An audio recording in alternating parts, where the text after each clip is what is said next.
ముందుగా అయితే అందరికి happy Nagula Chavithi. See and enjoy this video. Nagula Chavithi కదా, అందరం బేగా రెడీ అయిపోయి పుట్ట దగ్గర స్టార్ట్ అయిపోయాం. అలా మేము వెళ్తుంటే మా దొడ్డ కూడా చేరింది మాతో. మా డాడీ స్వామి కూడా వచ్చేసారు. అలా మా వాళ్ళకి పాలు ఇచ్చేసి పుట్ట దగ్గరికి వెళ్ళిపోమన్నాము. ఎందుకంటే ఎప్పుడూ మేము ముందు మా పెద్దల దగ్గర దండం పెట్టుకొని అప్పుడే పుట్టలో పాలు వేస్తాము. అలా మొత్తానికి మా పెద్దల దగ్గరికి వచ్చేసాము. ఇదే మా పెద్దిల్లు. అలా మొత్తానికి అయితే లోపలికి దండం పెట్టుకోవడానికి వెళ్ళిపోయాం. అలా దండం పెట్టుకో బొట్టు పెట్టుకో అయితే బయటకు వచ్చేసాం. అలా మొత్తానికి అయితే మా పుట్ట దగ్గరికి స్టార్ట్ అయిపోయాం. అలా మొత్తానికి అయితే పుట్ట దగ్గరికి అయితే వచ్చేసాం గైస్. మొత్తానికి చూడండి గైస్, పుట్టని ఎంత బాగా డెకరేట్ చేశారు. మొత్తానికి మా నిరాజ్ గడు కూడా వచ్చేసాడు.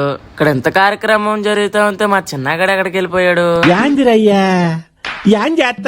వీడు ఇందాక నుంచే ట్రై చేస్తున్నాడు కదా ఆ బాంబుని వెలిగించడానికి. మొత్తానికి మా సైంటిస్ట్ గడు అయితే మొత్తానికి అయితే బాంబు అయితే వెలిగించేశాడు. నేను ఇంకా అది పేలదనుకున్నాను గాయస్, కానీ అది చాలా గట్టిగా పేలింది.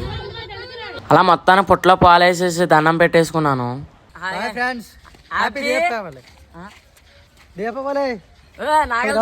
ఇడు బాంబులు పేల్చాడని దివాలి అంటున్నాడు. అలా ఓకే గాయస్, మీరు కూడా నాగల చవితి బాగా జరుపుకున్నారు అనుకుంటున్నాను. మీరు బాగా జరుపుకుంది కింద అయితే కామెంట్ చేయండి guys. That's all for today guys. By guys.